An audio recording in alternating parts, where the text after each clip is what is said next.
guys, it's 2022 and I'm Bernie Davies of Bernie Davies Global and Your Way Publishing House, and I would like to introduce to you 2022 Your Way Global Empowerment Series.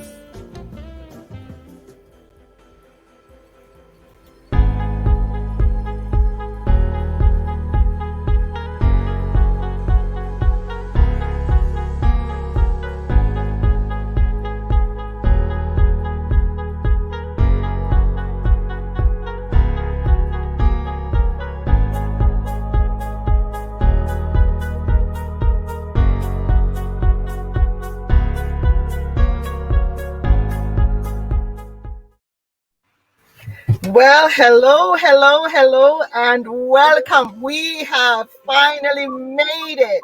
Now, one of our resident panelists, Cody, she's having a bit of difficulty, but whoever knows anything about what's been going on in the United Kingdom and Wales and down south, you know that we've had a storm. Storm Eunice has been around since last Friday. And so a lot of difficulties are being had in terms of our technicalities. But Cody is going to be joining us soon. But in the meantime, I would just like to say thank you so much for joining. We are going to have a chat. We're going to empower. We're going to talk about hard-hitting issues. But we're going to, most of all, talk about how we can go together in 2022. Yes? Hi, Bernie. Hello. So, I'd like to welcome my panelists, resident panelists. But before that, some of you might be wondering, who is this Bernie Davies? Because you probably just joined when you saw the event online. So let me do what I don't like to do, which is to read a little bit about myself.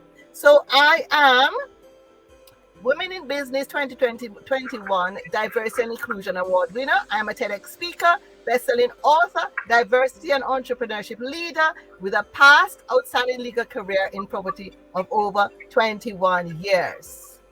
Now, I'm not going to read all the other things because I'm already boring myself when I see it. You can pick up more about me on LinkedIn. But what I want you to know is that I'm passionate about entrepreneurship.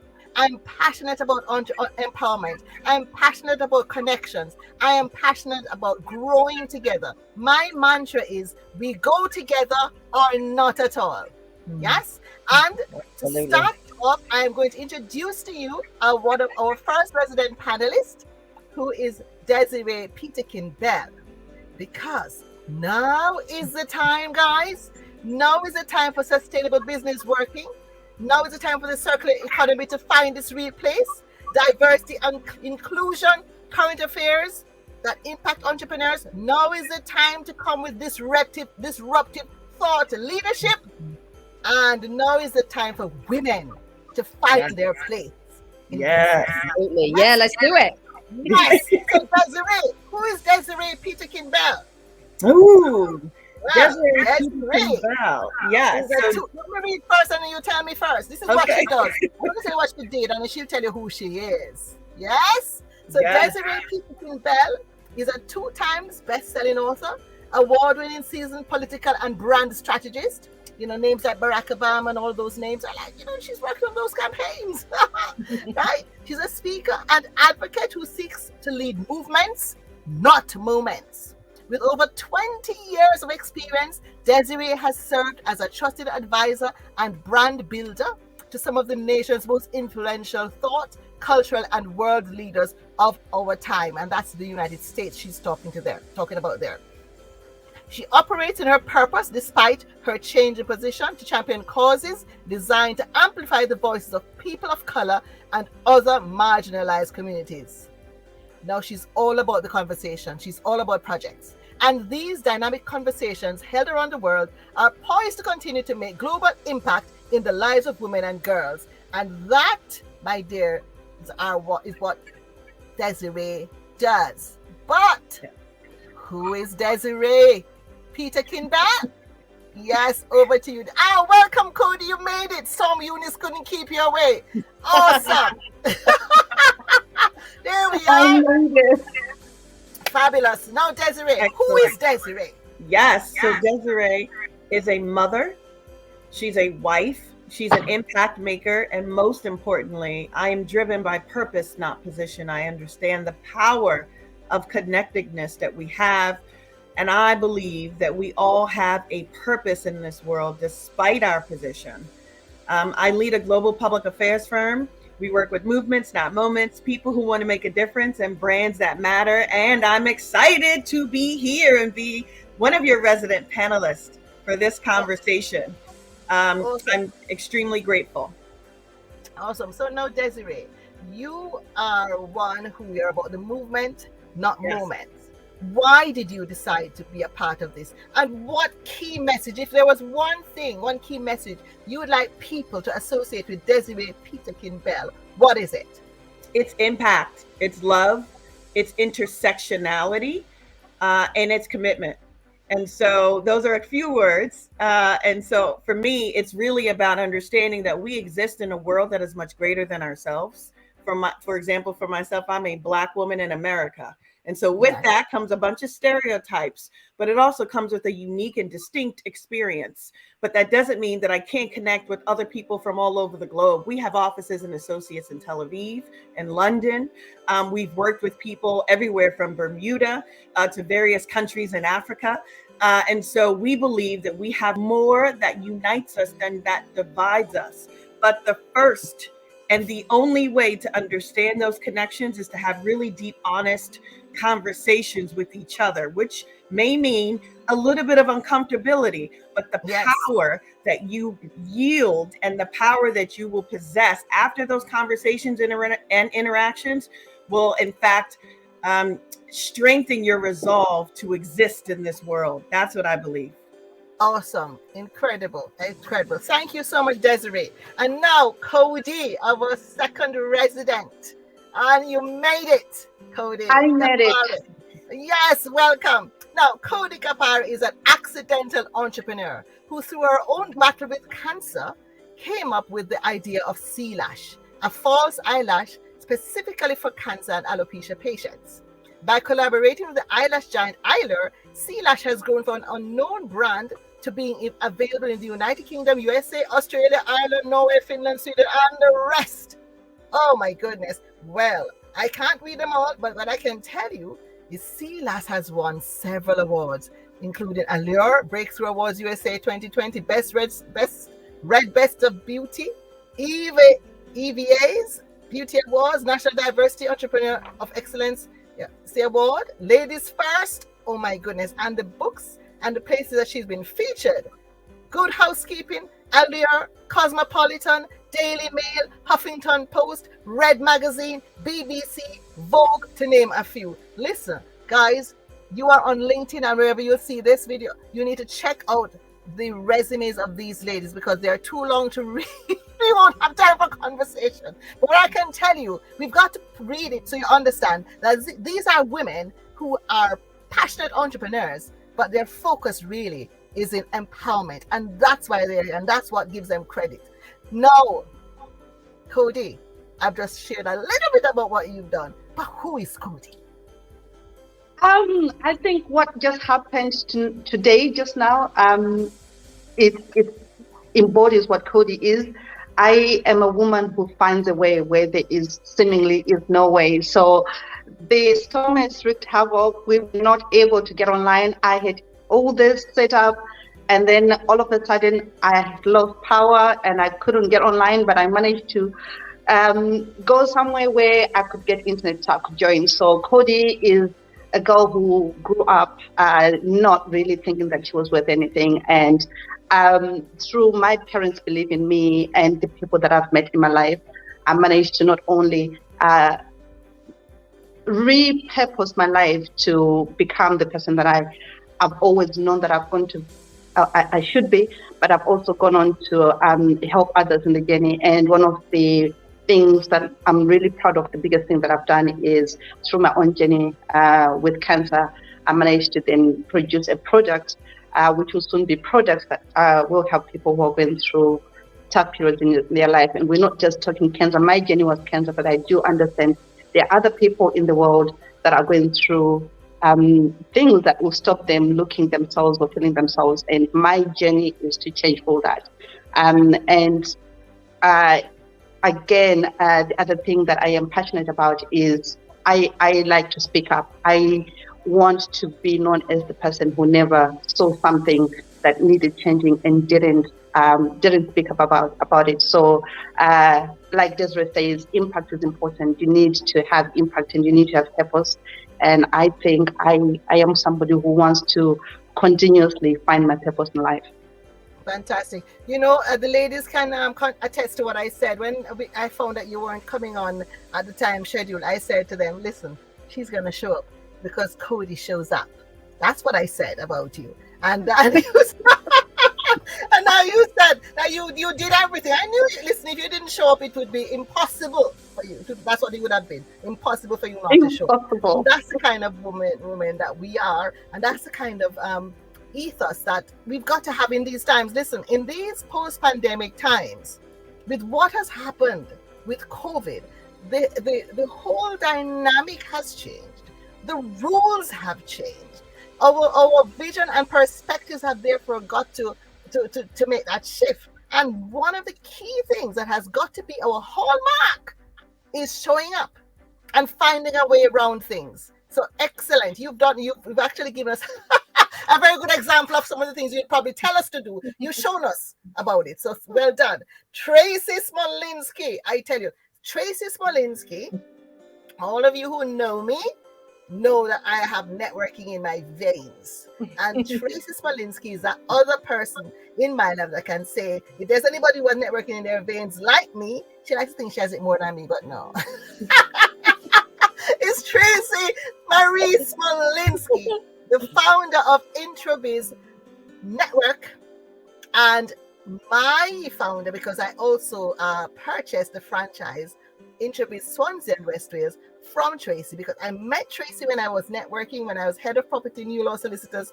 Gosh, 13 years now, Tracey. Wow, time flies. And that connection throughout has seen us going through so many things, knowing each other, trusting each other, so that whatever that other person was involved in, we didn't have to ask too many questions. We knew it was good because we knew the mettle of the woman. And that is so crucial. Yes? So now, Tracey, that is my personal resume of Tracey, but let me give you her official one. Right. So she is a serial entrepreneur, property investor, and founder of award-winning global business network, Introbiz, author of Master Networking, and creator of networking tool Fortune in the follow-up. She's also a motivational speaker, mentor, and networking coach, and she absolutely loves people and genuinely loves helping and developing others. Tracey has also raised over £200,000 for charity and loves to make a massive difference for the good.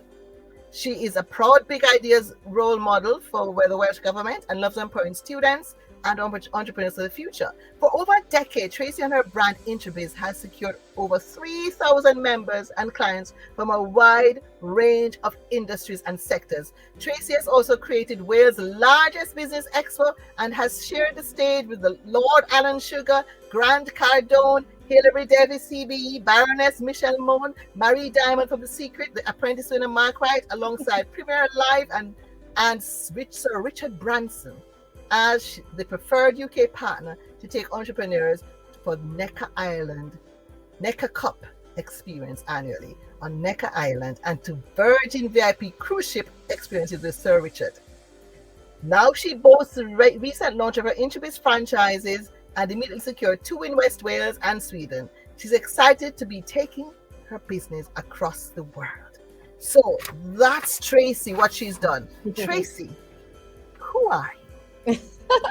Well, as you know, Bernie, I grew up in the pub trade. My father was a publican, so I used to come down into the pub, and my father got me working from the age of 14 behind the bar, and I fell in love with people. I fell in love with the corporate hospitality industry.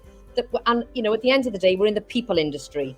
You know, we're all in the people industry, and that's exactly what I love to be. I love being surrounded by lots of people, helping them, and making a massive impact in the world. That's what I want to do, is to make a massive impact and connect people globally. And if I can do that, happy days. That melts my heart. Awesome. Right. So guys, Thank you so much, Tracey. Thank you, guys. And thank you, those of you who are listening, for taking the time to get to know the panel. Because we're going to be doing live with you in 2022. So it's good for you to get to know us. And afterwards, please check us out on LinkedIn. Yes, please do live with us. Now, let's begin. Now I'm looking at this diverse group of women that sat here. Yes, different cultures, different countries, different backgrounds, different colors of skin, eyes, different, life experiences. Diversity is rife on this panel. And now is a time more than ever to really embrace the whole issue of diversity. It has become somewhat of a peacemaker recently, and it has also become somewhat of a disruptive element, I say. Depends on which side of the fence you are at and how you see things. But one thing for sure is it's not going anywhere, because I believe that diversity is of its time. Not just diversity, but also inclusion. Because you cannot be talking about separate and equal without talking about inclusion. Because how can you become equal if you are not playing in the same, or you say you're not in the same playing field? So I thought, to start things off, we have women. People listening, there are men who have had issues with people not wanting to give them the breaks they think they should, because they're not they're not women, or women who are not getting the breaks because they are not men, or because you have a certain trend of thought, you have a certain particular preference, you have a certain color of skin, you have a certain year of a certain age. Everybody suffers some amount of bias in one way or the other. Yes, and so it's about now looking at diversity. I have a question I'd like to lead with, because there is a particular Daily Mail news article that came out recently about Coach Coach Carter, basketball coach in the United States. She was Texas A&M basketball coach, and she actually showed up. Not the first time she showed up looking glam, because I did some research after I saw the article, and it got quite a bit of interest, and I shared it on LinkedIn. And there were so many various varying opinions. And to be fair, a lot of the men were saying, "What's the problem with these people? Why? What's everybody's problem?" Excuse me. And excuse me. Come on now. And what I want to highlight is this Coach Carter. She showed up at a basketball game, and she was wearing pink leather trousers. Yes, it was form-fitting, but she was wearing a white top which was fully covered. She had a matching pink breast cancer ribbon on her shirt, and I think her collar was done up. There was nothing that was provocative about her look. And she came under a lot of scrutiny. She had a great backlash. But what I loved about Coach Carter is she said, "I am not going to be apologetic. I am going to be me. I am going to be authentic." And if anybody who knows anything about me, you can watch my TED Talk.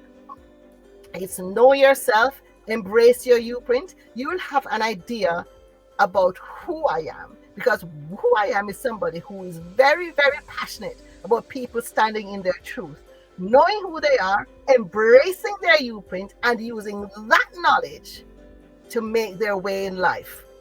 Of course, not to the exclusion of other people and thinking that only you matter. But at the end of the day, unless you know and value yourself, you cannot know and value anyone else. So that news piece really resonated with me. And I said to the ladies, we're going to throw this in and we're going to start. We want to hear what we think. And please, guys, put in the chat, if you can, what you think about this. So I want to kick off with Trace. How did you feel, Trace? Well, I think when yourself, you've got to talk about yourself, and you've just got to be true to yourself, as you said, and you've got to be transparent, and like, obviously diversity, you've got to include everybody, because everybody wants to belong to something or to someone. And if you can make... question, do you think, Trace, that because there are some people who felt that it was because she was a black woman that she got this backlash? Do you agree? Maybe I'm on the fence because there is a lot of You're right, there's a because lot of I don't issues agree. around it. Tell me yours, because I don't agree. So tell me what you think. Well, I think maybe not, but then I think I'm very, very much like 50-50 on the fence here. I don't want to comment either way because I think, okay, I don't have a problem become jumping off the fence. I think it's because she was a woman. Forget about the black. I honestly think because she had curves, because she looked attractive, because she wore pink, and she was female. I believe that any woman, we all come under that scrutiny where people are judging us because we are women. Yes, we can't embrace our feminine frame. We can't be allowed to be who we are. And I ask you purposely as a white woman, Tracey, because I really want you to speak as a woman, because sometimes people think only black women come under this kind of scrutiny. So if you have anything to share as a white woman in a man's world to add to this. Oh, I don't like to talk about this sort of stuff, to be honest, but I do believe that, everybody should be treated equally.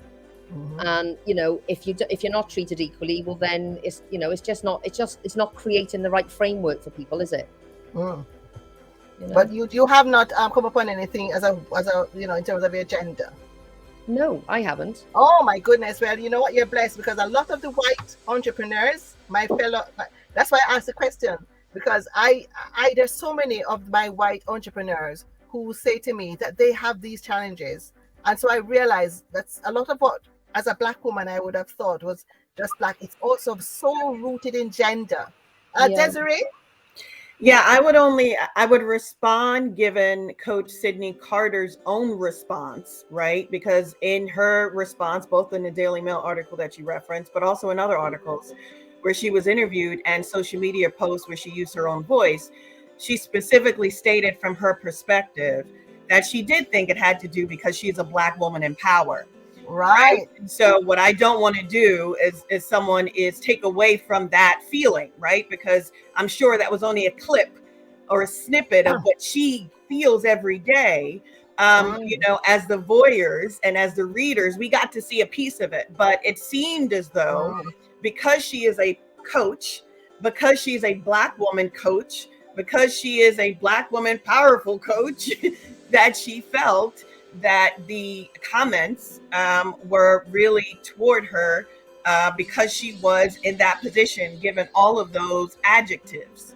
And so just using her comments and her feeling, I would say, yeah, I mean, did gender bias happen? Welcome to the world. Yeah. Of course. Does gender bias and race bias happen together? Yeah, that's called intersectionality, right? That was created by Kimberly Crenshaw in the 60s and 70s, which is the study of how all those things intertwine. None of us on this panel are just one thing, not one of us. No, right? Even if you're just a woman, we're a black woman, we're a Caribbean woman, we're an African woman, that's true, Caribbean, right? We're an entrepreneur, we're single, like we are women of multitudes. And I think the point is that as women, we come in as our full authentic selves, and she was coming in as her full authentic self. That should never be questioned, period. Yes, well, you know what? I didn't, you made a very good point there about that's how she saw it. And I'd have to respect that, because as you said, that's just a small snippet there. Yes. Whereas my experience, as you said, she responded from her experience. My experience is that I work with entrepreneurs. When I just last year did the program with the Welsh government, which was dealing with all these underrepresented groups, the females were a big part of that. And I had white females in that cohort. And it was definitely, it seemed more like there's a lot more gender issues across the board, white or black. That was my experience, and that's why I kind of looked at it like that. But thank you for bringing me back to the fact that there are different realities, and her American reality in her space was so powerful that she had to come out and say that. and we've got to give credit to that. And I will add this. I'm sorry, Tracey, which is this is why I love this empowerment series, because this is like honest conversation. You know what I mean? Like, we're not trying to do sugarcoat anything. We're trying to have hard conversations and vibe off each other. So sorry, Tracey, go ahead. Let me just hear before Tracey, before you come back, can I have Cody, please?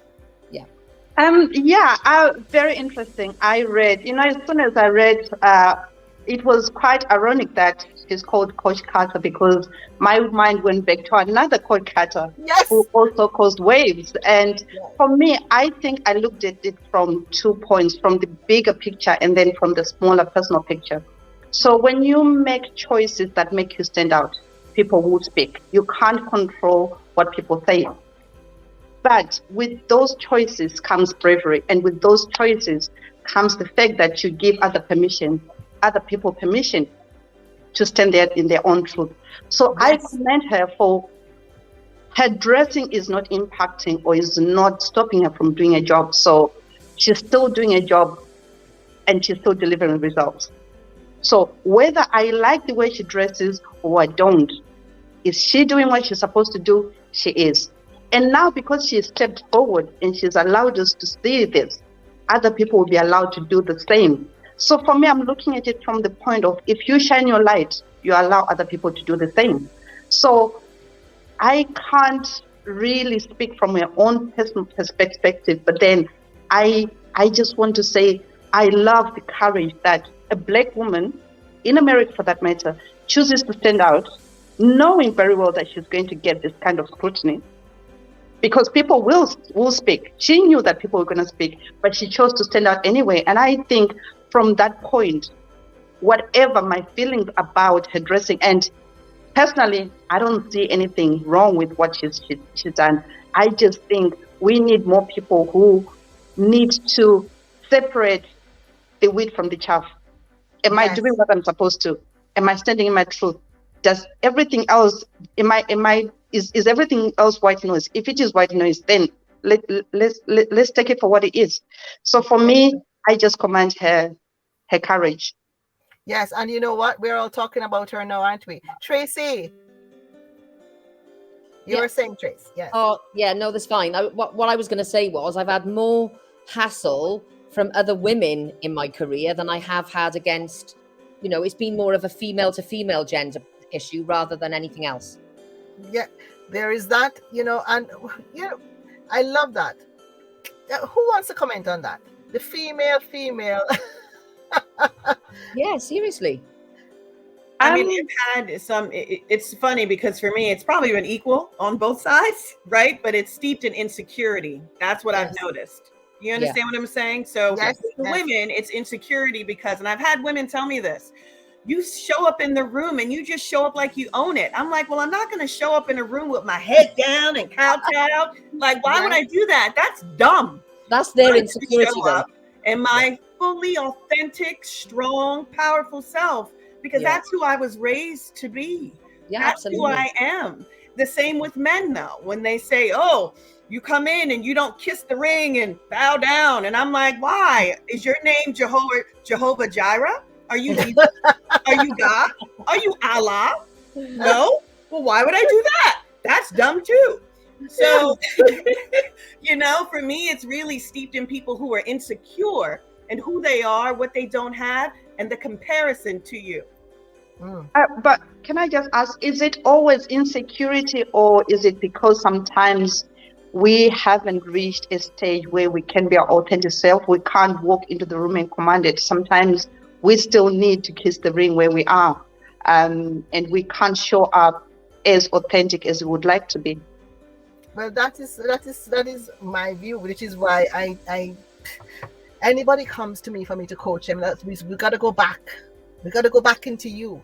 We got to take that journey because we got to find you. Because until you find yourself and understand who you are and love yourself, warts and all, accept the fact that there are certain things that you struggle with. And I don't only mean, talents and so on. It can also be personality traits. Some people are, they fly off the handle very easily. Yes, some people hold a grudge. So if you discover that, you said, okay, it's not good for me to hold a grudge. Number one, it's not healthy. Number two, it doesn't help me to build relationships. Yes. And number three, they don't even know I'm having this grudge and I'm making myself ill. So you start to work on yourself. But if there are other things and you say, okay, what do I do really well? Yes, I'm a great host. I make people feel special. Okay, let me focus on that side of myself. Let me work on that. What do people say that that they value about me?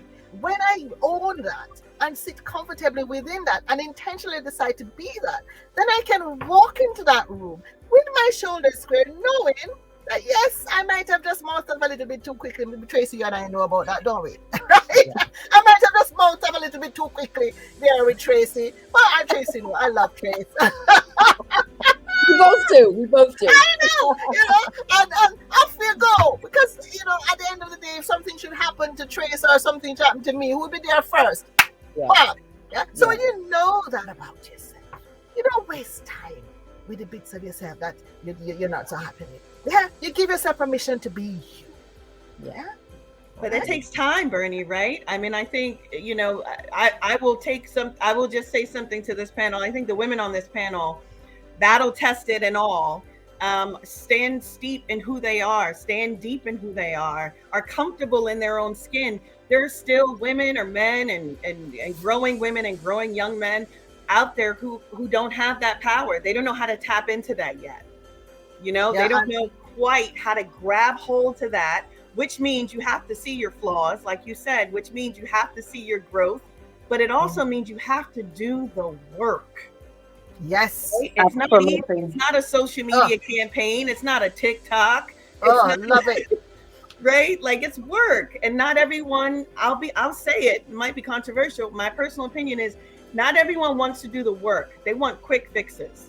It doesn't work like that. Absolutely. I have to agree that, it's like sometimes you see people who want, somebody said to me, like, overnight success takes a very long time. So love it. Yeah, it's really the work that you put in, because sometimes when you say, I want to walk into a room and I want to own it and stuff, sometimes you walk into the room with the wrong attitude. And being able to be your true self is being able to know sometimes that it's time to shut up and listen. It's time to take counsel. It's time to look at yourself and say, maybe I was wrong. And it also comes from being able to say, apologize, you know what I said that time, I was wrong. And that is growth to me. That is somebody who's grown. And I don't always want to be the most powerful person in the room. Sometimes I have to realize that I need to step back and listen rather than to speak. Yes. Awesome. Brilliant. Trace, I would love you, because you've worked with so many different people. I'd love you to just share, an example of how you've helped somebody to walk into their truth and to build their business by being somebody that people want to do business with. Yeah, I mean, I've helped hundreds of people, with their own business. But I think one of the ones that recently that I've been helping is a lady who's got an upholstery business, Ali. And she's a great girl. And when I first met her, she was doing everything in her business, literally everything. And I said to her, do you realize, obviously, you can potentially, I said, how much do you earn on a certain project? She builds something, it's her upholstery business because she's building furniture. And she said, oh, well, I do this. And she's literally doing everything. And I said, well, how much can you earn doing the things that you're really good at? What are you really good at? What's the basis of what you how you earn your money? And when she told me, she said, oh, I do this and this about the business. And I was like, oh my God. She didn't actually sub any work out to anyone because she was doing everything. And I said, if you'd have subbed out the work that doesn't cost as much, like for £8-9 an hour or £10 an hour, she was earning far more an hour doing her other stuff. And I said, you potentially could have earned so much more money if you'd have subbed that side of work out, which you then could have concentrated on the other work. And she was like, oh my God. And I said, you really need to read this book, The E-Myth. So I told her to read this book, and she said, oh my God, it changed her life. And then she's been mentored by myself and Dawn for the last 6-7 months, and her business is completely transformed. Awesome. yeah, and you know that when I hear people doing really well from the advice that we've given them, that is just amazing for me. Yeah, and that's just what Cody says. You've got to do the work. You've got to do the work.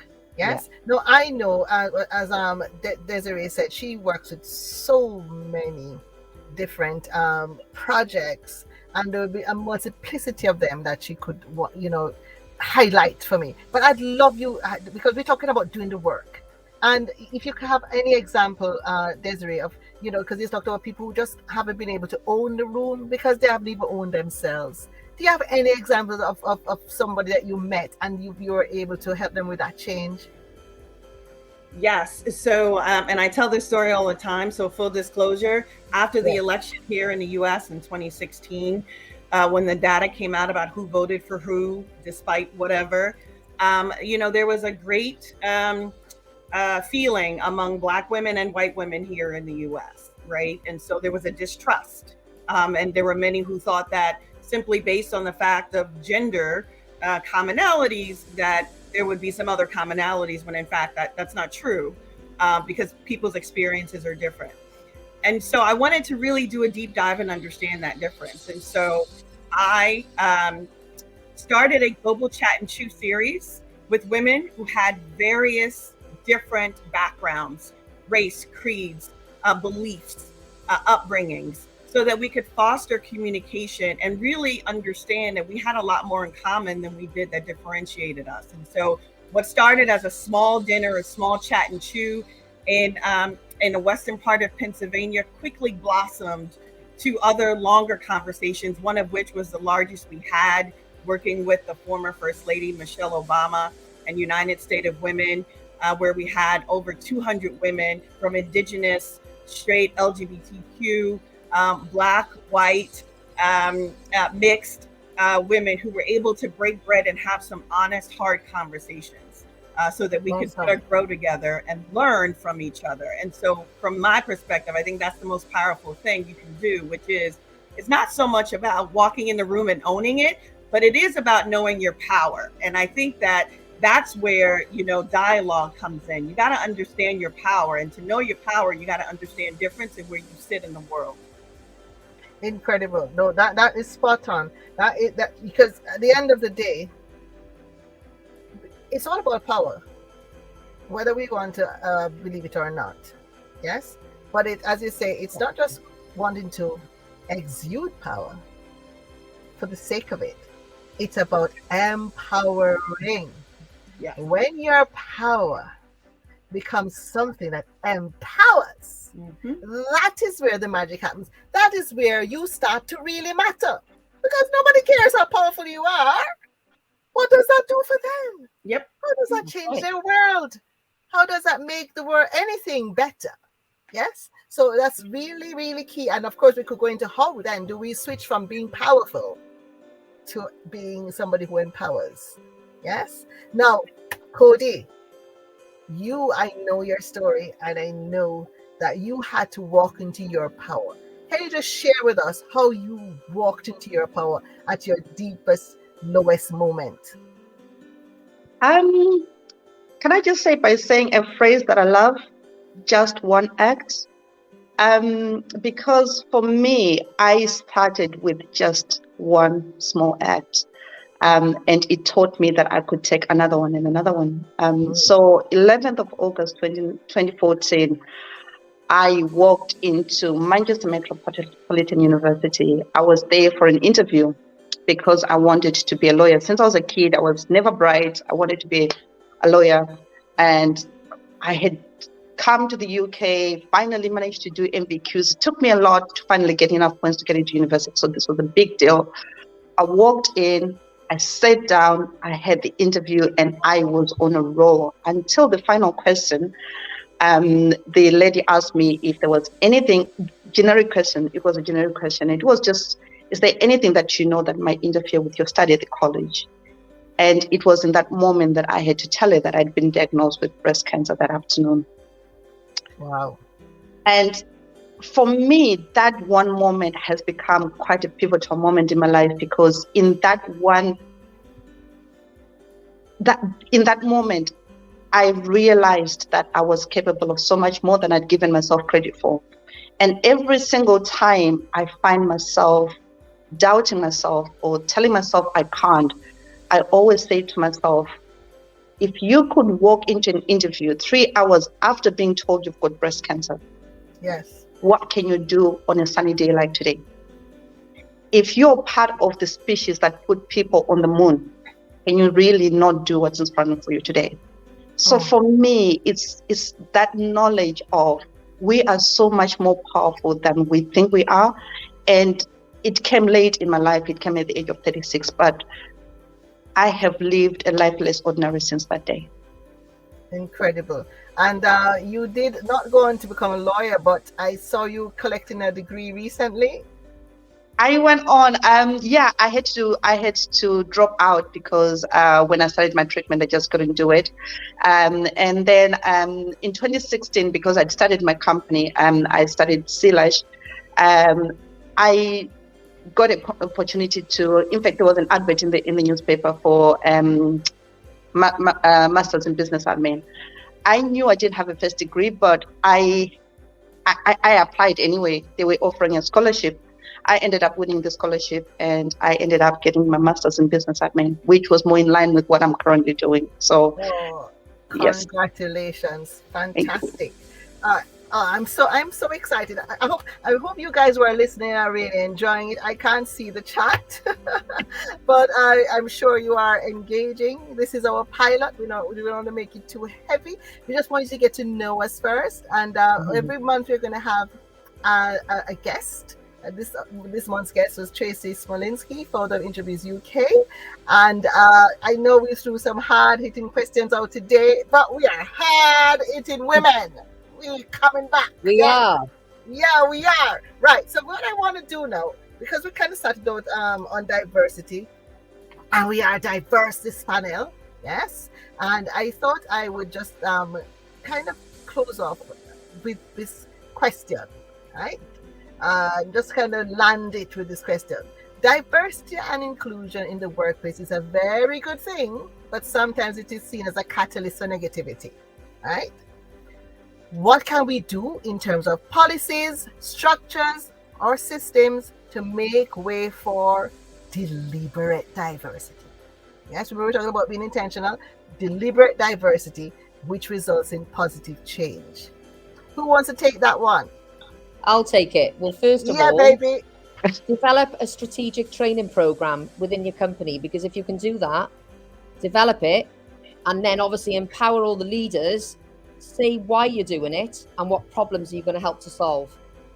So a strategic training program, yeah, that's a really good. Now, the thing is now, and just throwing it back at you, guys, is how easy is it for people to be able to find trainers, the right trainers?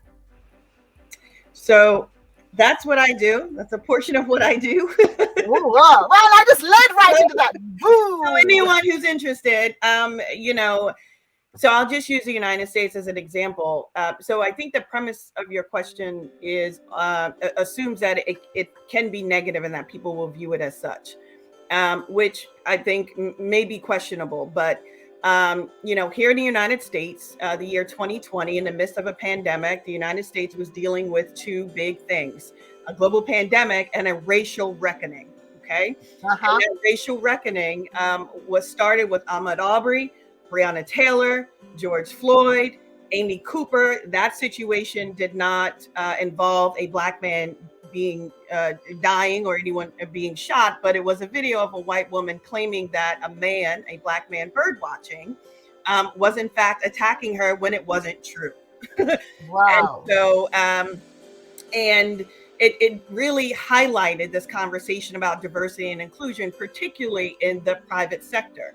And so my team, DP Bell and Associates, and you guys can go to www.DesireePeterkinBell.com to find out more information. But my team was brought in to connect with a lot of C-suite leaders and Fortune 500, Fortune 1000 leaders to really focus on diversity and inclusion, and not in a catchy phrase way, but doing the work. As I mentioned before, a lot of the work that I do, whether it is through movements, whether we're working with Pope Francis or President Obama or with Jay-Z, or with the Fortune 500 company, a lot of the work that we do, like I said, is impact, right? So we're going to ask the hard questions. It's really not just about, counting how many people of color you have and counting how many women you have. It literally is about answering the hard questions, which is why only that number? Yes.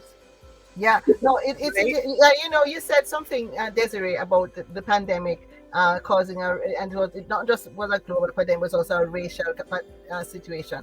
It was global. Correct. It was global. It was catastrophic across the world. Yes. And here in the United Kingdom, I mean, it always existed. Don't get me wrong. Right. Because even in past conversations, we talked about the fact that Black Lives Matter has been around for a long time. Yes. Yes. Long before, George Floyd. However, it just so happened that it all catapulted. Yeah. But what I love from my experience in the United Kingdom is that the institutions that have heretofore been a part of the problem decided to change their perspective and to look at themselves and to think, now is the time for us to change. Now is the time for us to use some of this money that we have made over the years to put together projects to support, as Tracey said, training, awareness raising, funding, upskilling for the marginalized. And I have to say, for me, yes, I'm not afraid of the matter of race, but I just really want to point out, guys, it's not just Black people that are being affected, the disabled. Oh yeah. The LGBTQ and the women. When I have been doing these projects, I realized, my goodness, there's just a lot of unfair systems here.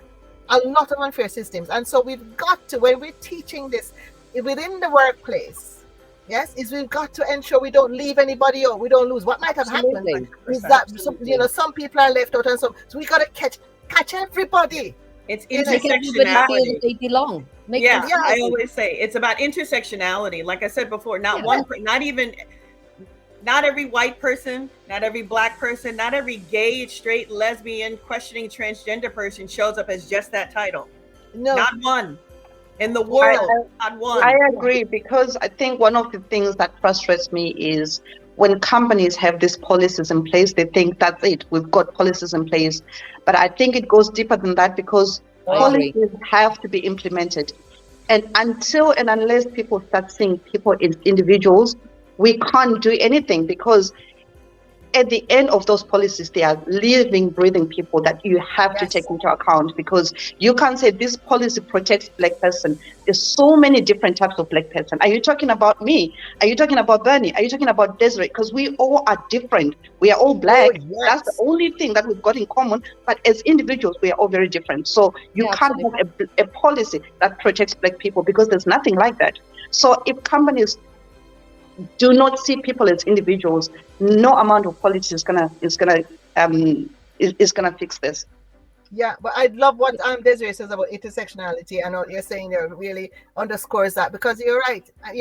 I'm showing up as a Black woman, but I'm a Black Caribbean Jamaican woman. There's a difference. There is. But another important thing that the companies need to do as well, and once they do this, is facilitate ongoing feedback and get regular feedback with people about, are you happy with these policies? Is everything being implemented? Are they making everybody inclusive? Because it's all very well. A lot of companies put things in place, or they think things are put in place, and then the processes break down. Yep. And then it all goes by the wayside. Yeah. One of the things that we found when we were doing our studies was that there were no performance indicators, right? And so that's diversity and inclusion has performance indicators, just as Tracey was saying. You have to be able to measure your impact. You can't just say, we're going to put a statement together and say that we believe in diversity and inclusion for all. Okay, what does that mean? Yes. How are you measuring it? How are you going to come back a month from now, 6 months from now, a year from now, when it's no longer part of a headline, right, to make you feel bad, and measure how much of an impact diversity and inclusion has had in your company, but also more importantly, how you define it, because everyone defines diversity and inclusion. Oh, you are right. That's exactly what I was coming with. What does it look like? Because diversity and inclusion, especially inclusion, looks completely different to each one of us. Yes. Yes. Absolutely. How are we going to find out what that looks like, girl? To that. And I think one of the things that people forget and sort of like overlook is when we're talking about inclusion is we have to include everybody. So you can't say we've got a Muslim in the company, we've got a black person in the company, and then you exclude the white people in the company, because it doesn't. It has to include everybody. Otherwise, it doesn't make sense. No, exactly. Because then what you're going to have if you don't do that is the continued divide, because until people start to coexist, yes, and you start to have conversations, you start to have a laugh together, and we're doing team building, and understanding why a black woman doesn't want you to touch her hair, why I need an umbrella all the time. I was so, I have to tell you that joke yesterday. I was coming out of church and I put my umbrella up, and my white friend behind me laughed and said, "Black girl problems, Bernie." And I said, yes, black girl problem. We need simple things like that. Yep. Because our hair doesn't respond, It's different. It's different. It's just different. It is as simple as that, and so the walls will start coming down. Yeah. When we start to relax and learn and do more life together. But how it's do the you conversation too? It's this, right? That's coming on. Another thing that we can do, which is celebrate all holidays, whether it's Ramadan, whether it's Christmas, whether it's Easter, whether it's other races. Holiday times, celebrate them all within a company as well. So that's another really good one. That's a big, yeah. But you know what I don't like? This thing about celebrating just a couple and then saying, "Oh, maybe we'll offend them if we do Christmas." Like, seriously. Yeah. So celebrate them all, and then you won't have that problem. Yeah. Or even, I would say, or even acknowledge them, right? Because acknowledge them all. As a mother with a kid in public school, she can't be off every day, but that is a good point. Acknowledging or teaching it even in classrooms and saying, "This is what this week is. This is what today is." You don't have to believe it. Celebrate them all. You just have to know that it exists. And that's the power of informing, but also connecting. But it's also acknowledging it. Yeah, 100%.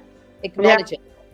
Yeah. Because if it goes by the wayside, people won't feel that they matter. Yeah. Like they say Black Lives Matter. Well, everybody matters. Yeah, everybody matters. But what people don't understand when they say everybody matters is that they actually fall in the rhetoric of those people who fail to realize that for a long time, some people have mattered. So we've got to know, it's like if you want to change something, you've got to focus on the thing you want to change and seem to be highlighting it more until the point is made. Correct. And then, because if you just say all lives matter, well, that's to me, that is of course, all lives matter, right? That's not a question. That's never a question. What has been a question historically, right, through laws, policy, discrimination, racism, is not even, it's also lives of Indigenous people, right? It's lives of trans people. It's Black lives, right? So those are the lives that are often questioned, doesn't matter as much. So when people say all lives matter, it almost is like a slap in the face to those folks who are fighting for their existence every single day. And so it's literally just trying to hold on to something that says, I matter. Do you see me? I matter. Do you hear me? I matter. Can this system change to acknowledge my existence? I think one of the things that I saw that was I found to be extremely helpful was, and it was on a reality show, this silly reality show. and there was a black woman who was a part of the show, and this whole black thing that, and one of the white ladies said what Tracey said, and the young lady turned to her and said, have you ever had to sit with your daughter or your son to tell them how to behave if they were stopped by the police, what time they need to get home, where they can't go? And she said, and the lady was like, oh my goodness, no, you don't realize it, do you? Unless you are in that position, you don't realize. So you will say all lives matter, like Tracy said. I know Tracy cares. She's not racist or anything. But the thing is, when you are in a situation where you don't have to worry about your color, you don't realize it's happening, and so you get really upset when people are making that. So that's why we have to have the conversation. Because in that 100%. Conversation, the young lady was like, oh my goodness, no, 100%. I never had to think about that for my, and she was like, 100%. I wouldn't know, it would be so terrible. And I was like, wow, just a conversation made such a difference. Yep. It does, yeah. It does. Yeah. And that's why I will say, that's why we do these global chat and choose series all over the globe, because it's through these hard conversations that we realize people are like, oh, I never thought about it that way. And you realize that person has never had to think about it that way because their life is different. Their existence, how they show up in the world is very different.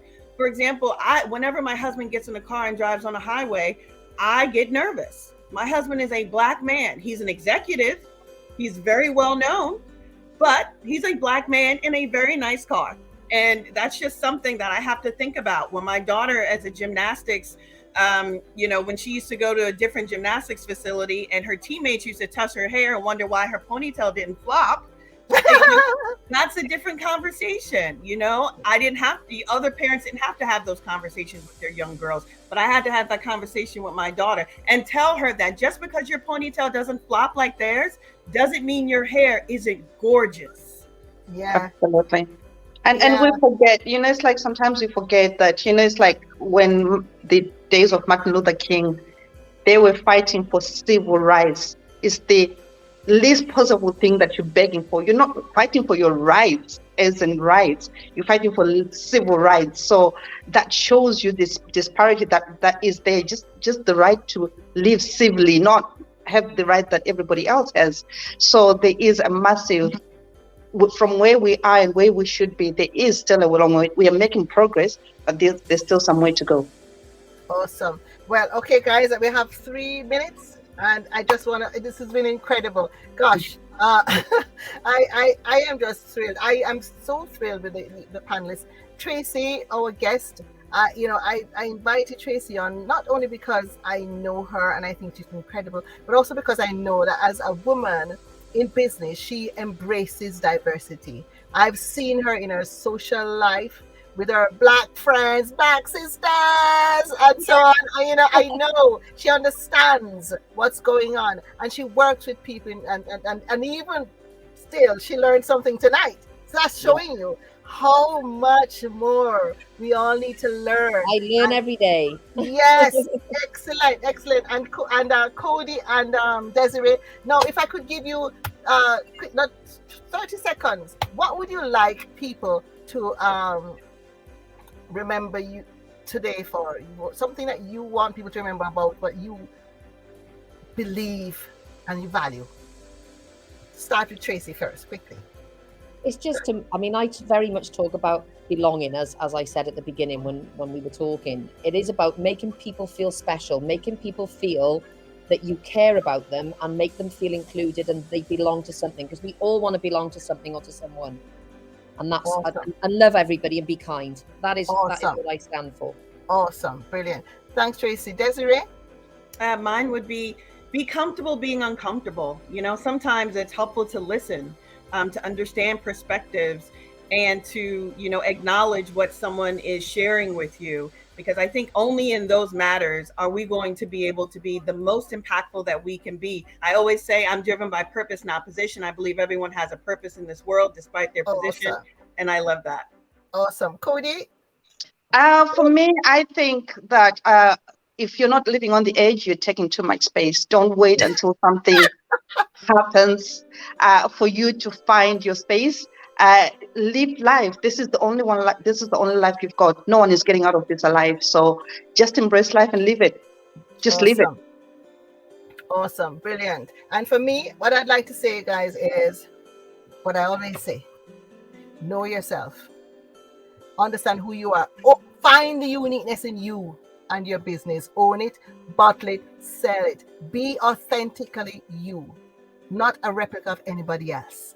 Yes, and most of all, do not find yourself in silo living. We go together or not at all. Together we stand. Thank you so much. We are back on the 21st of March at 5 p.m. live. Guys, thank you so much.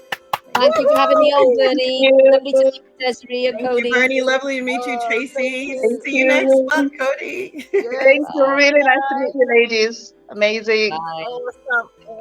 Awesome. Incredible. Thank you so much, guys.